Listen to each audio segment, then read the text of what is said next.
말씀을 전합니다. 하나님은 살아계십니다. 살아계신 하나님은 우리의 기도에 반드시 응답해 주심을 믿습니다.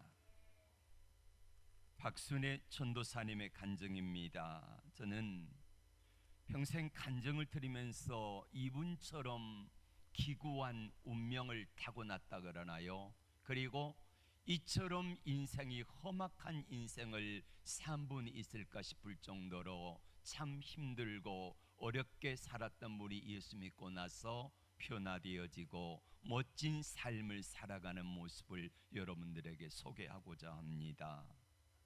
아버지에게 매일 맞고 사는 채원한 엄마를 모시고 살아가는 이 아이가 있습니다.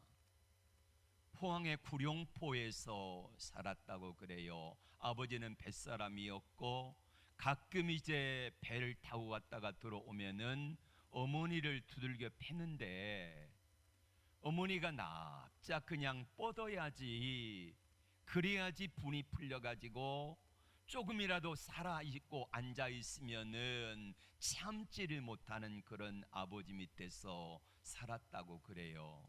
어머니를 두들겨 패다가 또 분이 안 풀리면은 어린 꼬맹이를 두들겨 패고 그러면서 가정은 하루도 편할 날이 없었다고 그래요.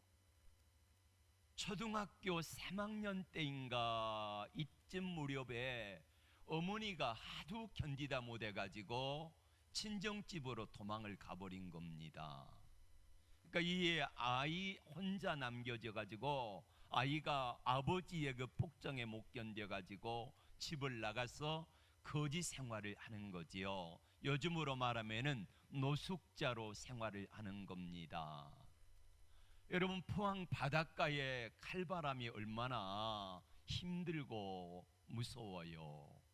네, 이 노숙자로 거지로 얻어먹으면서 3년 정도를 그렇게 떠돌아다니는데 어떤 때는 남의 집 처마 밑에 가서 잠을 자기도 하고 또 어떤 때는 헛간에 들어가 자기도 하고 너무 추우면은 개집에 들어가 가지고 개와 함께 잠을 자면은 개의 그 배 밑에다가 손을 놓으면은 개가 추우니까 낑 그런다는 거예요.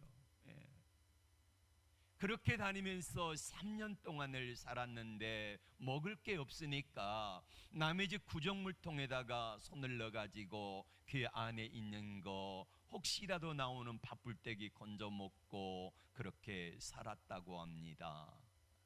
근처에 화장장이 있어가지고 화장터에서 제사 지내고 난 그 밥을 버리잖아요. 그러면 그 밥을 막대기로 건져가지고 얻어먹으면서 살다가 어느 날인가 예배당에 종소리가 울리는데 교회 가면 밥을 먹을 수 있다더라, 이런 말을 듣고 예배당에 갔습니다. 당시 나이가 초등학교 4, 5, 6학년 정도 3년이니까 이 꼬맹이가 왔는데 보니까 어디서 냄새가 나는데 보니까 그 아이에게, 여러분 노숙자가 씻지도 않고 이렇게 살아가면 얼마나 냄새가 납니까? 예배를 마치고 밥을 주는 때가 돼가지고 식당에 가서 밥에 줄을 섰는데 밥을 주더래요. 그래서 매 주일마다 가가지고 밥을 얻어먹는데 한 선생님이 이 아이를 데리고 가가지고 집에 가서 머리를 씻겨주고 감겨주고, 옛날에 이가 얼마나 많았어요. 이를 빗기면은 수십 마리가 나오고 그렇게 해줬는데 이 선생님이 옛날에 기도원 옆에서 나온 성경책 많이 보급됐잖아요. 이 성경 한 권을 주면서 이렇게 말하더래요. 얘야, 소원이 뭐냐? 이 성경을 읽으면서 하나님께 기도하면은 하나님이 너의 소원을 이루어 주신단다 라고 말을 했어요.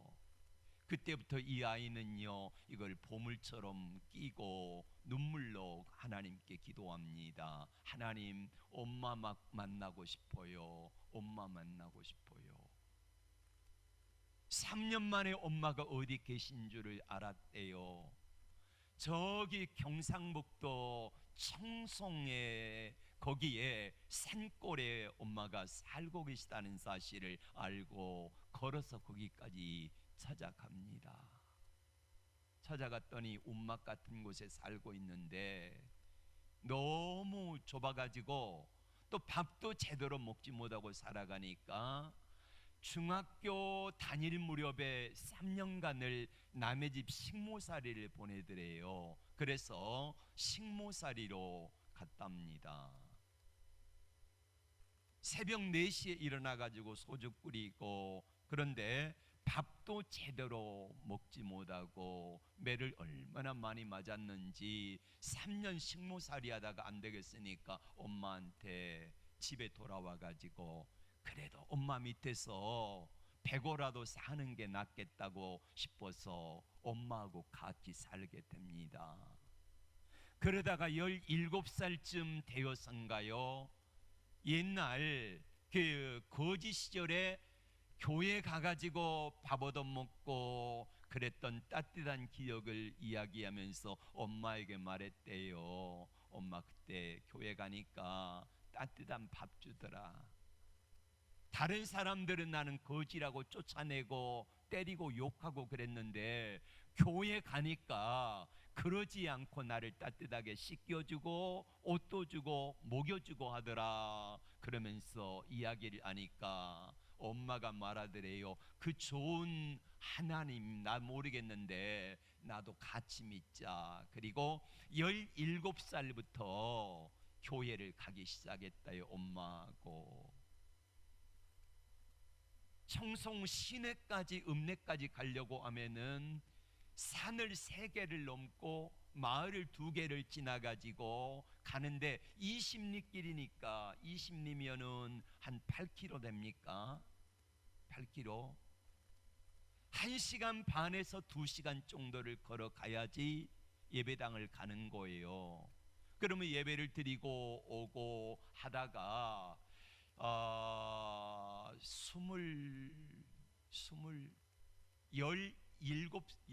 17살인가 18살인가 그때에 예배를 드리다가 하나님이 말씀이 들려오는데, 목사님이 말씀을 전하는데 하나님은 여러분을 사랑하십니다 그러는데, 그 하나님이 여러분을 사랑하십니다 하는 이 말이 하늘에서 음성으로 들리는데, 내가 너를 사랑한다, 내가 너를 사랑한다, 내가 너를 사랑한다 하고요 엄청나게 큰 음성으로 자기에게 들리는데, 이 청년이 가슴에 불을 받아버린 거예요.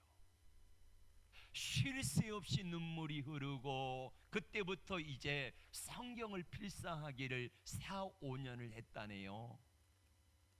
이 꼬마 아이가 초등학교 3학년 무렵이 되니까 학교가 없어진 거예요.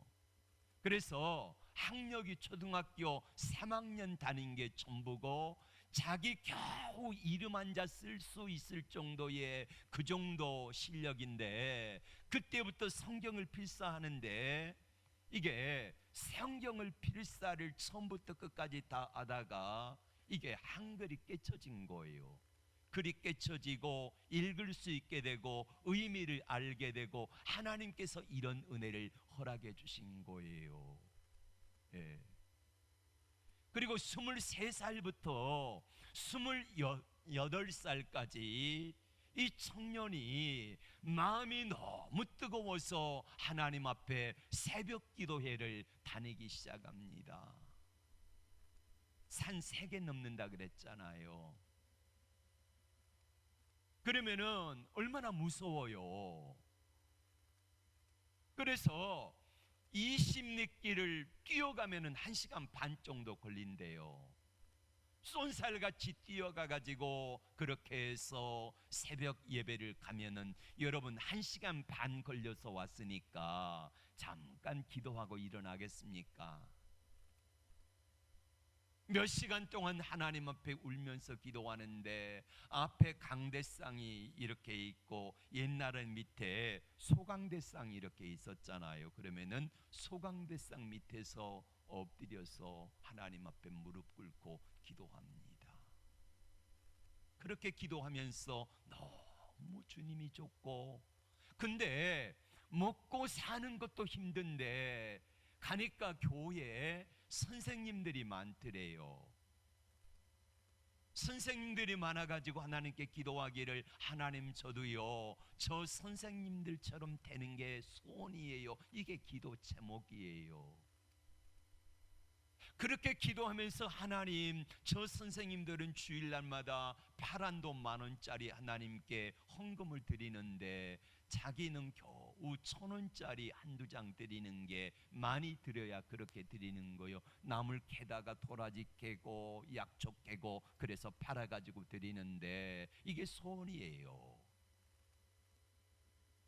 드릴 게 없으니까 목사님 사택에다가 나물 캐다가 몰래 갖다 놓고, 그리고 또 이제 드릴 게 없으니까 어떻게 하면 하나님을 기쁘시게 할까 보니까 성전에 꽃이 없어서 집에 있는 그 고추단지, 고추장 항아리 깨끗하게 씻어가지고 항아리 양쪽에다 놓고 온갖 들판에 피어있는 꽃을 갖다가 좋은 꽃이 보이면은 다 꺾어다가 모아놨다가 가서 토요일 날 꽃꽂이하고 그러면서 주님을 섬기는데 너무너무 기쁜 거예요. 예. 이렇게 하나님 앞에 믿음으로 기도하면서 그렇게 새벽 예배를 드리며 하나님께 살았습니다. 여러분, 그렇게 5년 이상을 뜨겁게 기도하는데 이 청년이요 달라진 게 없어요. 여전히 배고프고, 여전히 무식하고, 여전히 배우지 못하고, 여전히 삶 형편은 나아지지 않고 힘들고 어려운 삶이 계속되었다는 거예요. 여러분, 하나님께 기도하는 거 헛것일까요? 하나님께 기도하면은 하나님은 우리의 기도를 외면하실까요?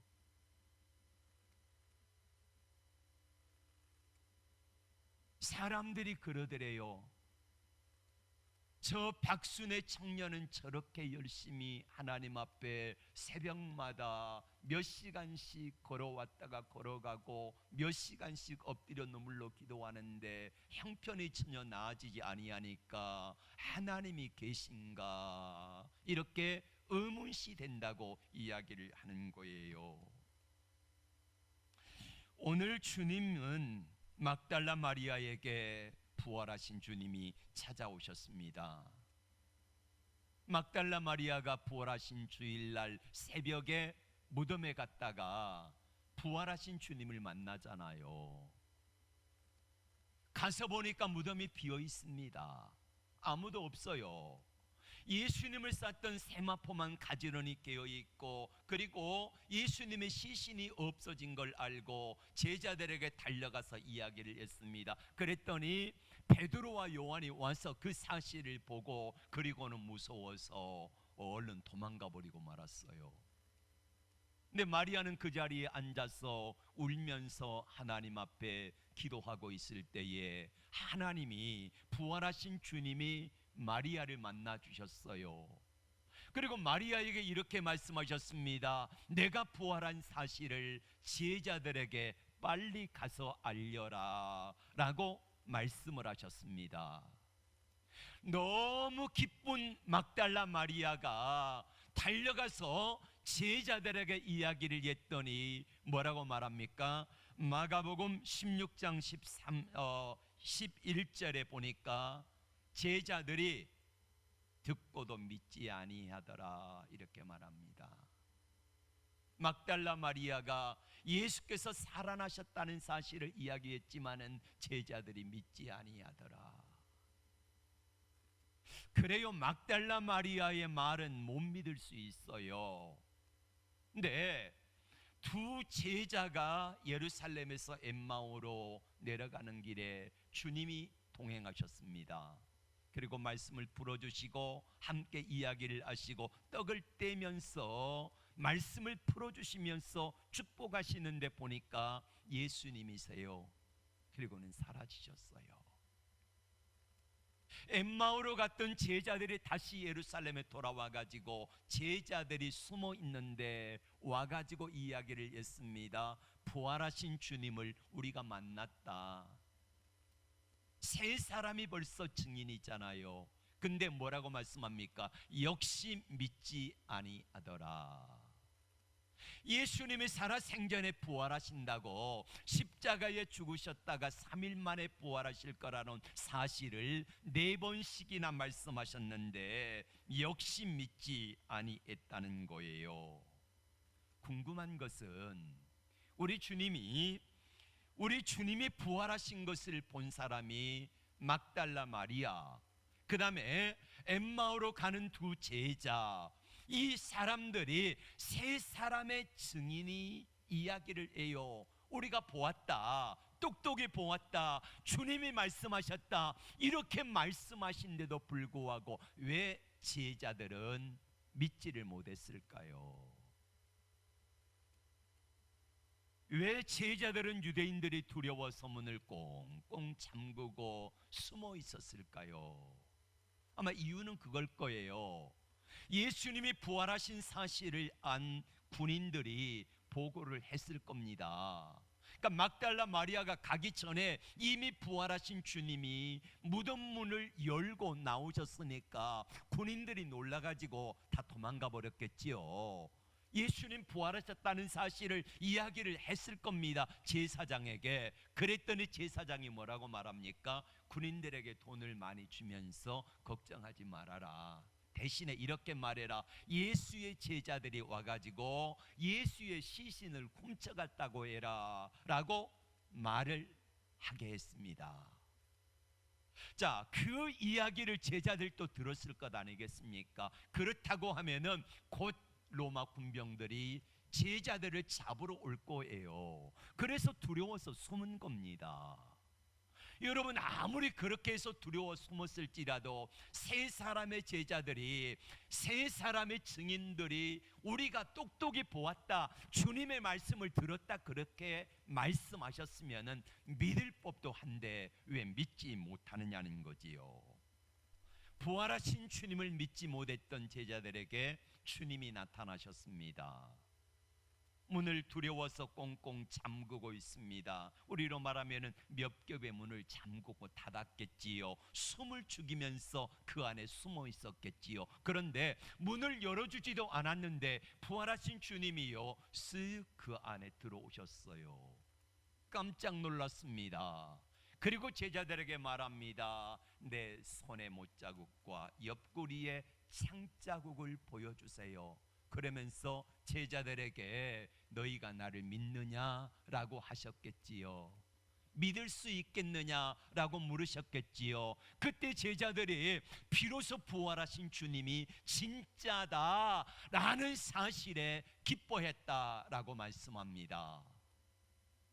부활하신 주님이 왜 나타나셨을까요? 제자들에게 나타나신 목적이 뭘까요? 부활하신 주님이 첫 번째 하신 말씀이 뭡니까? 너희에게 평강이 있을지어다. 그리고 두 번째 하신 말씀이 뭐냐면요, 나도 너희를, 하나님께서 나를 이 땅에 보내신 것 같이 나도 너희를 보내노라 라는 두 번째 말씀을 하시고요, 세 번째 말씀이 뭐냐면은 성령을 받으라 라는 말씀이에요. 이 세 가지 말씀을 하셨어요. 근데 여러분, 우리가 잘 이해가 되지 않는 것은 지금 제사장과 로마 군인들이 두려워서 숨어있는 제자들에게, 아니 자기 몸도 제대로 가누지 못한 제자들에게 가서 복음을 전하라니 이게 말이나 됩니까? 두려워 숨어있는 제자들이 어떻게 복음을 전해요? 예. 마음에 평강이 없어서 두려워하는 제자들에게 어떻게 저들이 가가지고 복음을 전할 수 있냐는 말이에요. 예수님은 3일 만에 죽으셨다가 살아나실 거를, 부활하실 거를 4번이나 말씀을 하셨어요. 맨 첫 번째 하신 말씀이 언제냐면은 이 마태복음 16장에 베드로가 예수님이 이렇게 묻지요. 사람들이 나를 누구라고 하더냐? 그랬더니 더러는 선지자라고 합디다, 엘리야라고 합디다, 세례 요한이 살아났다고 합디다. 그랬을 때에 예수님이 그럼 너희는 나를 누구라고 하느냐? 그랬을 때 베드로가 용감하게 말하지요. 예, 주는 그리스도시요 살아계신 하나님의 아들이십니다. 이 믿음의 고백을 해요. 그때 예수님이 바요나 시모나, 내게 이를 알게 한 이는 내가 아니라 하나님의 성령께서 너를 알게 하셨구나 라면서 내 믿음의 반석 위에 교회를 세우겠다라고 칭찬을 하시면서 비로소 첫 번째 하신 말씀이 뭐냐면은 인자가 대제사장들의 손에 넘기워서 이제 3일 만에 죽었다가 살아나리라 라는 말씀을 하세요. 그러니까 베드로가 예수님의 옷자락을 우악스럽게 잡았다고 원어에는 표현하고 있습니다. 우악스럽게 잡으면서 예수님 그리하지 마세요. 무슨 말입니까? 우리가 예수님을 쫓아다닌 목적이 뭔데? 3년 반 동안이나 수고한 목적이 뭔데 예수님이 죽어버리시면 어떡합니까? 라고 이렇게 우악스럽게 자꾸 하면서 그리하지 마세요. 절대 그런 일은 일어날 수 없습니다 라고 말을 했을 때에 예수님이 베드로에게 뭐라고 말씀합니까? 사단아 내 뒤로 물러가라, 이런 책망을 하시잖아요. 자, 이 기억이 베드로의 뇌리에 뚜렷하게 남아있고 베드로뿐만 아니라 12 제자의 모두의 가슴속에 부활하신 예수님이 하셨던 말씀이 4번씩이나 말씀하셨으니까 한 번쯤 말씀하셨으면 지나칠 수도 있잖아요. 근데 2번도 아니고 3번도 아니고 4번씩이나 말씀하신 예수님께서 그 하셨던 말씀을 적어도 기억하고 마음속에 간직하며 기억하고 있어야 되는 게 옳지 않습니까? 그런데 베드로는 잊어버리고 말았어요.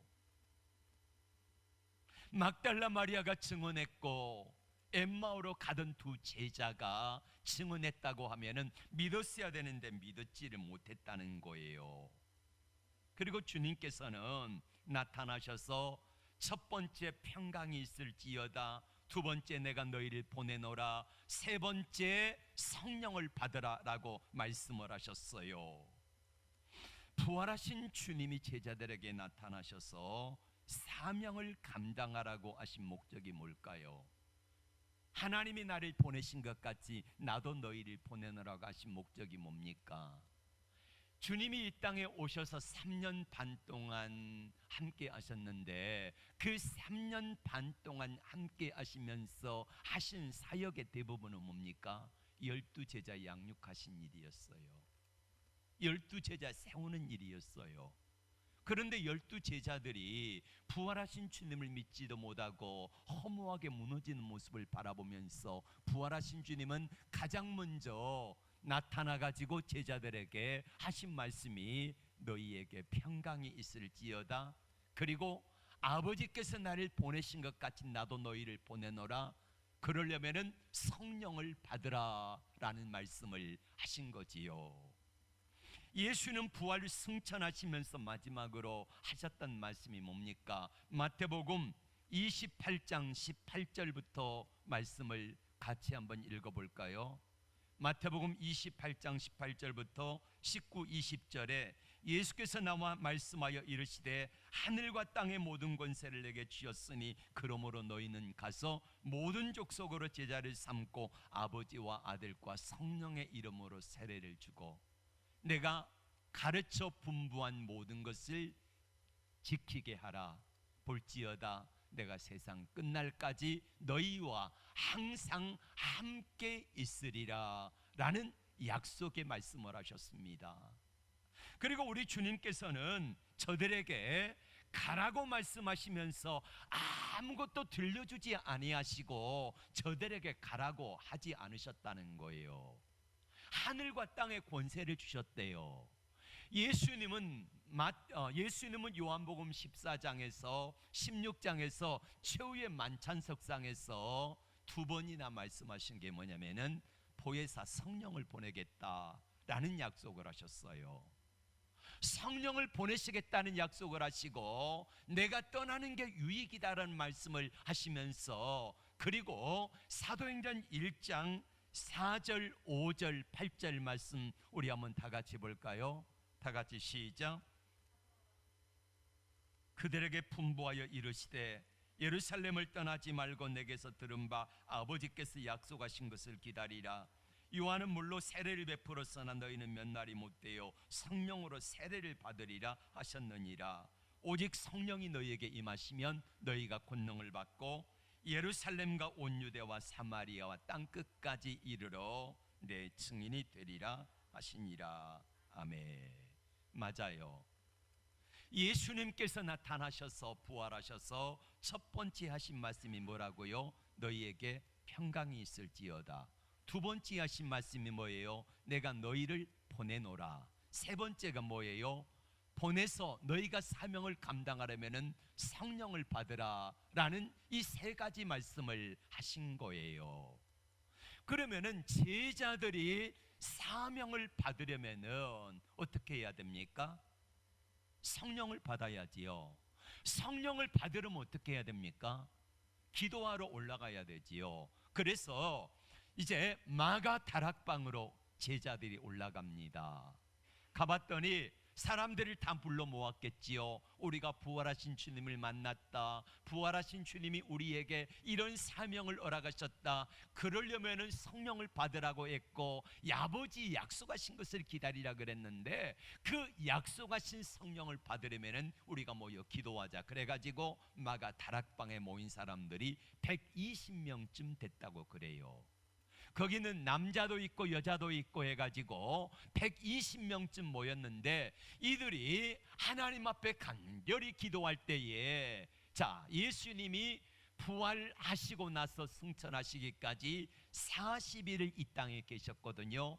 그리고 부활로 시작해서 50일째 되는 날이 뭐냐면은 성령 강림절이에요. 오순절이라고 하지요. 그러니까 예수님이 부활 후 승천하시기까지 40일 계셨고 40일 계시다가 50일째 성령이 임했으니까 제자들이 며칠간 기도한 겁니까? 열흘 동안 기도한 거예요. 마가다락방에 모여서 하나님 앞에 열흘 동안 간절히 기도할 때에 오순절 성령의 충만함을 받고, 그리고 제자들은 변하기 시작했습니다. 달라져요. 무섭고 두려워했던 제자들이, 숨어있던 제자들이 바뀌었던 것입니다. 제자들이 마가 다락방에 올라가서 기도할 때에 놀라운 역사가 나타나는 거예요. 박순애 전사님 간증 계속됩니다. 20리길을 걸어서 새벽마다 하나님 앞에 5년 이상을 매일 눈이 오나 비가 오나 그렇게 가서 기도하기 시작합니다. 오가는 시간 서너 시간, 기도하는 시간 두세 시간, 그러면 하루에 여러분 가면서 찬송하며 무서우니까 기도하면서 그렇게 갑니다. 이게 매일매일 5년 이상을 그렇게 간절히 기도하고 날마다 기도하면서 하나님 앞에 살아가던 어느 날 담임 목사님이 기도하는데 울면서 기도하더래요. 하나님 도와주세요. 하나님 우리 교회 어떡합니까? 나중에 알고 보니까 교회가 상가에 새들어 살고 있는데 집주인이 2달 후에 상가 건물을 빼서 다른 용도로 쓰겠다는 거예요. 교회를 비워달라는 거예요. 그래서 교회에 목사님이 기도하고 이제 한 달간 작정 새벽 기도를 선포를 했습니다. 근데 그 교회 새벽 기도에 나오는 분들이 목사님하고 사모님, 그리고 박순애 청년, 그리고 앞집에 살아가는 그 할머니 두 분인데 이 두 분은 한 분은 나오다 말다 그래요. 그러니까 많이 나오면 5명, 적게 나오면은 4명 이렇게 새벽 기도를 나와서 기도하는데 새벽 작전 기도를 선포했더니 한 12명이 나오기 시작했대요. 12명이 나와서 하나님께 기도하는데 이 박순의 청년이 불을 받아버린 거예요. 마음속에 감동을 주시기를, 하나님 우리 교회에서 제가 최고 많이 건축원금을 드릴 수 있게 해주세요. 자기 생전에 10,000원짜리를 제대로 드려본 적이 없는 사람이 최고로 하나님 앞에 건축원금을 많이 드려달라고 하나님께 기도하니까, 앞에서 목사님이 기도하고 소강대상의 밑에서 그 박순의 청년이 기도하고 다른 성도들이 나와서 보니까 이 박순의 청년 동무대예요, 거의. 그러니까 성도들이 시험에 들어가지고 이제 한두 사람 오다가 안 나오는 거예요. 그러던 어느 날 담임 목사님의 기도가 바뀌더래요. 박순의 청년이 하나님 최고 많이 드리게 해주세요. 그러면은요 이러면서 그냥 별로 말씀도 없던 목사님이 이제 어느 순간부터는 기도가 바뀌기를, 아멘, 저 청년의 기도대로 응답해 주세요. 박순의 청년이 최고 많이 제가 드리게 해주세요. 그러면은 아멘, 저 청년의 기도대로 응답해 주세요. 이렇게 바뀌더래요. 나중에 알고 보니까 기도로 왔던 몇몇의 그 집사님들하고 다른 사람들이, 그 교회에 주도권을 가진 세력들이 담임 목사님을 찾아와 가지고 이렇게 따진 거예요. 목사님, 박순의 청년이 진짜로 최고 많이 건축원금을 할 것을 믿으십니까? 대답을 못하니까 이렇게 말하더래요. 박순의 청년이 저렇게 열심히 거의 2시간 걸려서 뛰어왔다가 뛰어가고 2-3시간 기도하고 저렇게 열심히 기도하는 것 보면은 진실로 기도하는 것 같은데, 목사님이 설교하시기를 하나님 앞에 기도하면은 반드시 들으시고 응답하신다고 하셨는데, 목사님은 어떻게 생각하세요?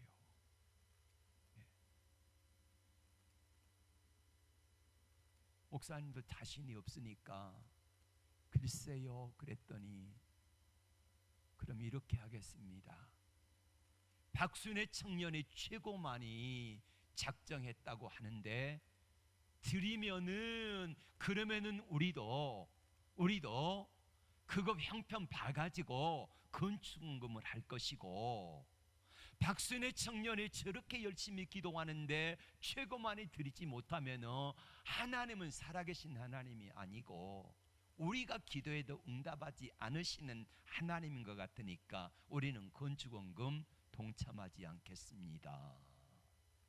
이러고 가더래요. 작정기도 일주일 남았는데, 그럼 목사님이 불이 난 거예요. 이 청년이 소강대상에서 기도하면 최고 많이 그러면은 아멘 저 청년의 기도대로 응답해 주세요 이러면서 같이 합심해서 기도하던 어느 날, 이제 작정기도 이제 이틀 남았어요.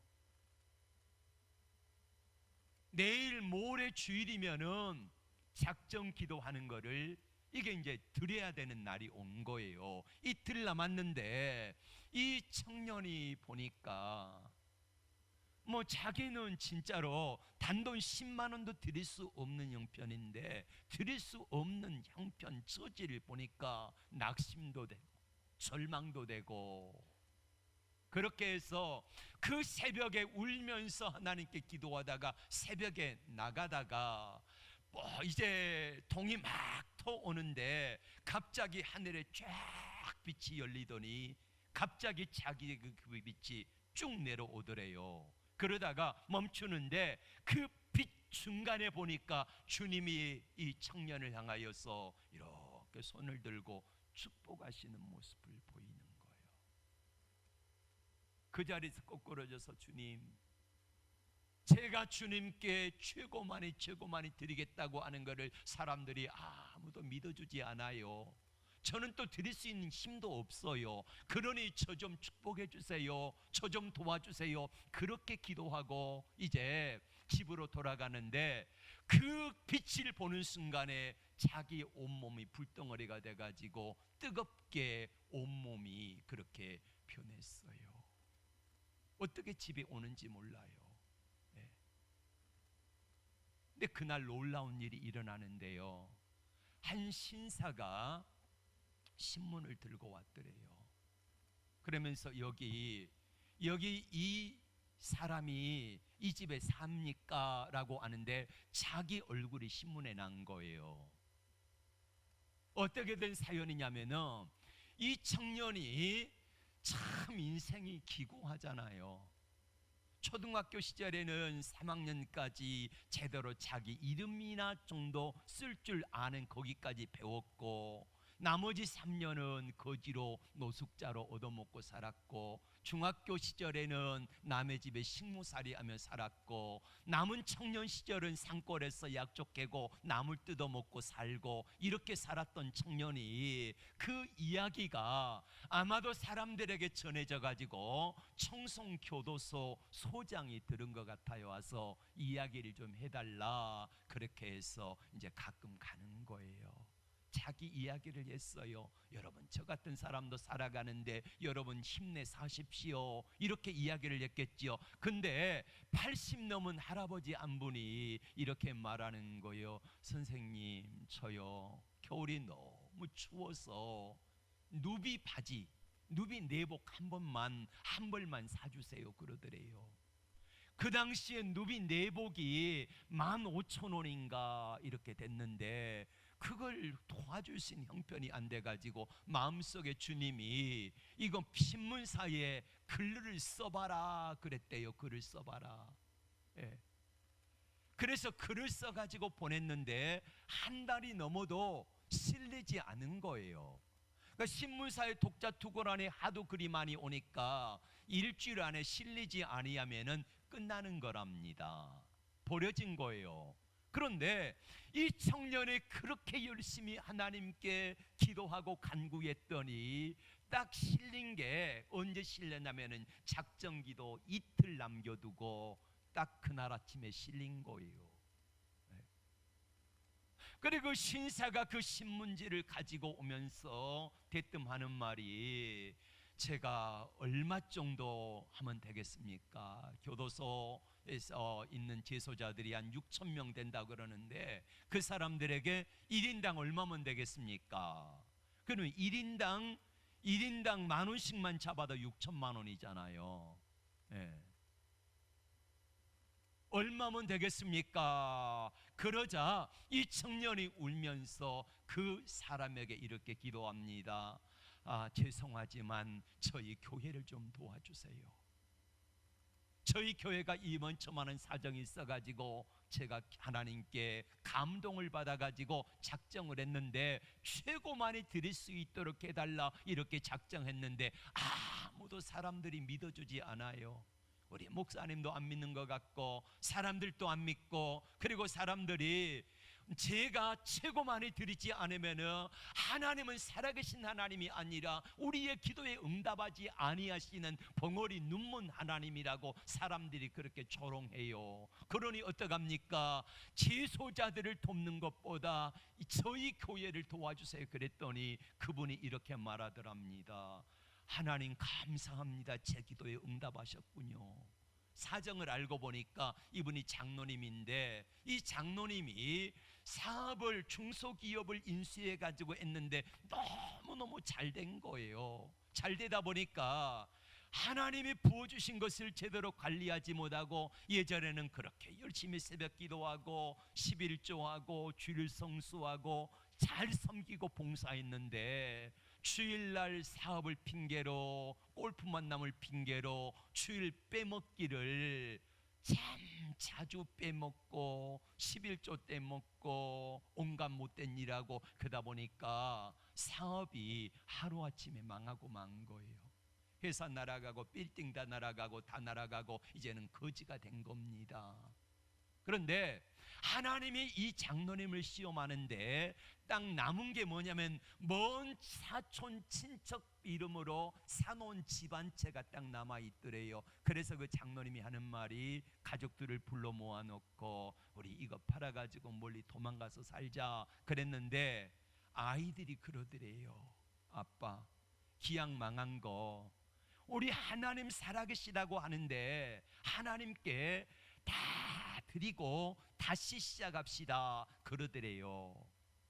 그래서 사렙다 과부가 밀가루 조금, 기름 조금 이것 가지고 맨 먼저 엘리야를 대접했던 것처럼 그렇게 그 심정을 가지고 있는 나머지 재산 다 팔아가지고 하나님께 드리고 빚쟁이들에게 멱살을 잡히고 그러면서도요 하나님 앞에 3년 동안 작정하며 일천번제를 드리기 시작했어요. 매일 새벽마다 10,000원씩 작정하며 일천번제 예물을 드리며 하나님께 기도합니다. 하나님, 예전에 풍성하게 주실 때 잘못 관리한 거 회개합니다. 용서해 주세요. 용서해 주세요. 하나님 은혜를 주세요. 그렇게 3년 동안 일천번제 예물을 드리면서 작정하며 기도하는 가운데 예전의 그 영화로운 모습들이 다 회복이 되어진 거예요. 그리고 나서 이제는 결심하기를 하나님이 주신 거 바벨탑을 나를 위해 쌓지 않고 하나님의 영광 위에 쓰겠다고 하면서 하나님이 물질 주시면은 어느 정도 채워지면 그거 가지고요 개척교회 지어줍니다. 이런 일을 열 몇 번을 했는데 그리고 또 이제 어느 정도 돈이 모아졌는데 신문을 보는 순간에 이번에는 하나님이 개척교회 지으라고 하는 게 아닌가 보다. 재소자들을 따뜻하게 교를 날 수 있도록 도와주라는가 보다 이렇게 생각을 하고 그 돈을 가지고 온 거예요. 네, 그런 마음으로 온 거예요. 얼마 필요합니까? 그랬더니 교회를 도와달라 그러니까 이게 딱 맞잖아요. 예, 코드가 맞아요. 하나님이 장로님은 그렇게 교회를 건축하는 것을 기도했고 이 박순애 청년은 최고 많이 드릴 수 있도록 기도했고 예. 그랬더니 이 장로님이 가면서 그러더래요. 수표 한 장이면 되겠지요. 근데 수표가 뭔지 몰라요. 예, 수표가 뭔지 몰라. 아니요, 파란 걸로 가져와 주세요. 파란 걸로. 예, 파란 거 10,000원짜리로 갔다 오시더니 한보따리 시장을 봐왔더래. 한보따리.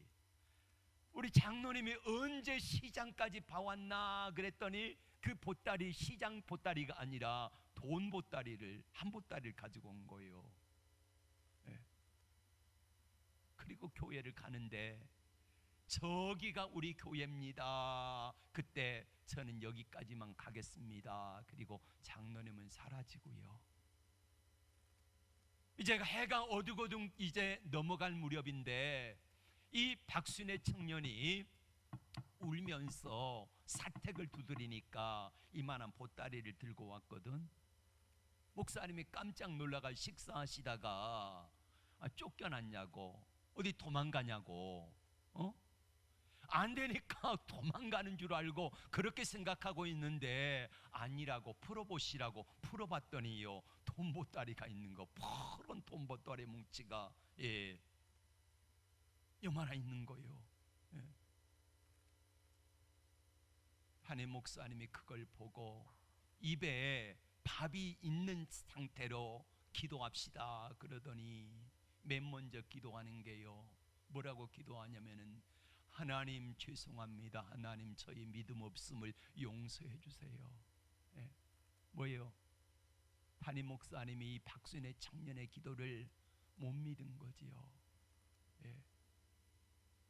그러면서 이제 손을 얹고 기도해 주는데 하나님이 청년이 가는 곳마다 마음껏 축복하셔서 하나님의 영광 위에 써주세요. 그리고는요 그 교회를 떠나서 서울로 올라온 거예요. 여러분, 하나님은 살아계십니다. 하나님께서는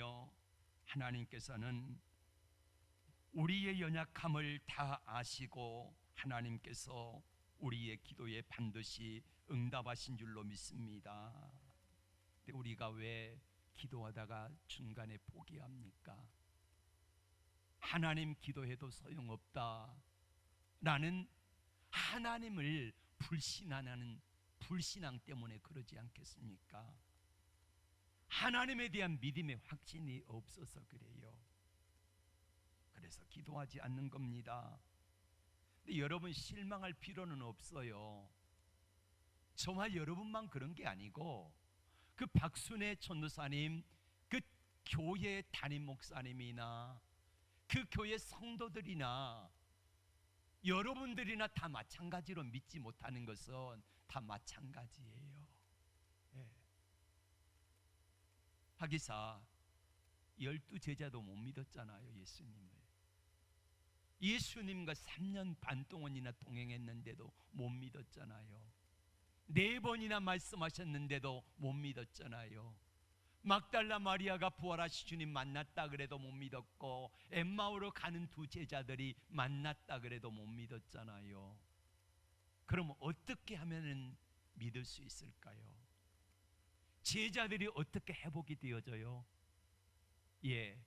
주님이 말씀하신 대로 성령을 받으라, 이거야. 이거 처음에는 평강이 있을지어다, 2번째로는 아버지께서 나를 보내신 것 같이 나도 너희를 보내노라, 3번째로는 성령을 받으라. 이 말씀하신 이유가 거기에 있는 거예요.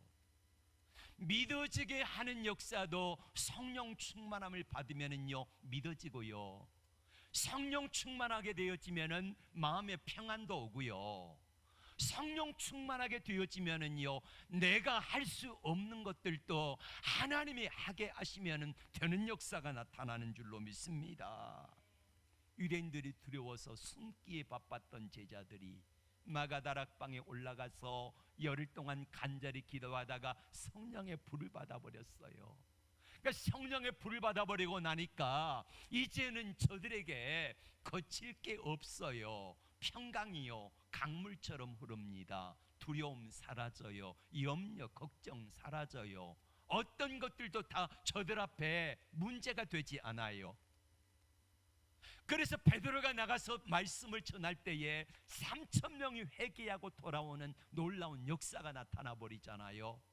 3,000명이 5,000명이 되니까 제사장과 장로들, 서기관, 바리새인들이 제자들을 잡아 가두고 매질을 했습니다. 그러면서 안 되니까 어떻게 방법이 없으니까 풀어주면 뭐라고 말합니까? 다시는 예수 이름으로 말하지 말아라. 그때 제자들이 말하는 게 뭡니까? 우리가 너희 말을 듣는 게 옳은가? 하나님 말씀을 듣는가? 이게 옳은가 생각해봐라. 우리는 보고 들은 것을 말하지 않을 수 없다. 담대하잖아요. 이런 은혜를 하나님이 제자들에게 허락하여 주시는 것입니다. 이게 기도의 능력입니다. 오순절 기도 성령의 기름 부으심이 저들에게 임하니까요, 제자들은 세상이 감당할 수 없는 사람들이 되어지는 거예요. 박순애 전사님의 간증은 결론은 이겁니다. 그분이 이렇게 말해요. 심어놓은 기도는 반드시 언젠가 싹이 나고 열매를 맺는다. 나는 잊어버려도 주님은 절대 잊어버리지 않더라. 이게 그분의 기도의 결론입니다. 여러분, 작정 기도하고 최고 많이 건축원금을 드리고, 그리고요 그 깡촌에서 자기 어머니가 그렇게 못 먹고 못 입고 살면서 박순애 이 딸을 시집 보내기 위해서 소를 한 마리 길렀는데, 그날 가보니까 자기 엄마가 그 시집 미천으로 길렀던 소를 시장에 내다가 팔아가지고요 건축원금을 하나님께 준비하고 있더래요. 예. 그러니까 그 장로님이 주신 최고만의 축복, 그거를 하나님께 드리고, 자기 어머니는 또 딸 시집 보낼 미천으로 가져다는 이 소파라 가지고 드리고, 그리고 딸이 해준 금반지 달을 까봐서 거기다가 금반지에다가 실로요 똘똘똘 감아가지고 달을 까봐서 그렇게 끼고 있던 금반지를 팔아가지고요 건축금을 드리고, 그렇게 해서 이제 최고 많이 드리고 나니까 성도들이 진짜 하나님 살아계시구나, 이게 아니라 어떻게 해요? 얼마나 시기하고 질투하는지. 그 교회는 학교 재단 이사장, 학교가 2개를 가지고 있는 성도도 있었대요. 예. 근데도 안 해요. 예. 그리고 나서 이제 올라오잖아요. 올라와 가지고 공장에 들어가서 식당 일을 하는데, 식당에서 그릇 닦고 청소하고 이 일을 하면서 하나님 앞에 11조 만원 드리는 거예요. 11조 만원. 근데 그 11조 만원이요 4년 만에 1,000만 원 11조로 바뀐대요. 네. 어떻게 이게 가능할까? 초등학교도 못 나온 여자가 한 달에 1,000만 원 11조가 어떻게 가능할까? 이분의 간증의 결론은 그거예요. 하나님이 살아계심과 하나님이 함께 하심을 믿고 믿음으로 믿고 기도하면은 하나님 반드시 응답해 주신다. 예. 지난주 말씀드렸던 그 김미진 간사 이 장로님 이야기도 마찬가지고요. 예. 하나님은 어떤 사람들을 만나 주시고 어떤 사람들을 쓰시는가? 역대하 16장 9절엔 이렇게 말씀합니다. 여호와의 눈은 온 땅을 두루 감찰하사 전심으로 자기에게 행하는 자를 위하여 능력을 베푸시나니. 하나님이 두루 눈을 찾으시는데 누가 기도하나, 누가 믿음으로 하나님을 찾나, 누구에게 좀 물질을 맡기고 권세를 맡기고 능력을 맡겨서 주의 일을 위하여서 흘려보내는 데 쓰게 할까? 이 사람들을 두루 찾고 계시다는 거예요. 그래서 찾으시는 사람이 다윗이었고, 그래서 찾으시던 사람이 바로 그 박순애 전도사였고, 하나님이 찾으셨던, 그래서 쓰셨던 사람이 김미진 장로였고, 또 여러분들일 수 있다는 사실이에요. 오늘 하나님 앞에 우리가 해야 되는 게 뭘까요? 하나님은 기도하는 사람을 찾으신다 그러잖아요. 예, 기도의 자리를 잊어버렸고 기도의 자리를 떠난 분들은요 기도의 자리를 좀 회복해 보세요. 말씀의 자리, 말씀을 읽는 거, 그걸 떠난 분들은 말씀의 자리, 말씀을 읽는 그 자리를 회복해 보세요. 처음부터 그 사람처럼 하루 5시간씩 2~3시간씩 기도하라는 거 아니잖아요. 예. 하루에 10분이라도, 하루에 10분씩이라도 하나님께 기도하고 말씀 읽고 하나님을 의지하고 하나님의 은혜를 구하면은 하나님께서 찾으시는 바로 그 사람, 내 마음에 합한 자다. 그렇다고 하면은 우리가 연약하고 부족할지라도 연약가 됐던 제자들, 두려워서 도망갔던 제자들 다시 다 부르셔가지고 우리 주님이 감당할 수 있는 은혜와 힘과 능력 주셔서 쓰셨던 하나님이 오늘 저와 여러분들도 그렇게 쓰시기를 원하시면서 두루 찾을 자를 찾고 계시다는 사실을 기억하시기를 바랍니다. 누가 나를 위하여 갈꼬? 라고 할 때에 주여 연약하지만 나를 써주시옵소서 하는 저와 여러분들이 되어지기를 주의 이름으로 축복합니다. 우리 다 함께 일어나셔서 함께 기도하기를 원합니다.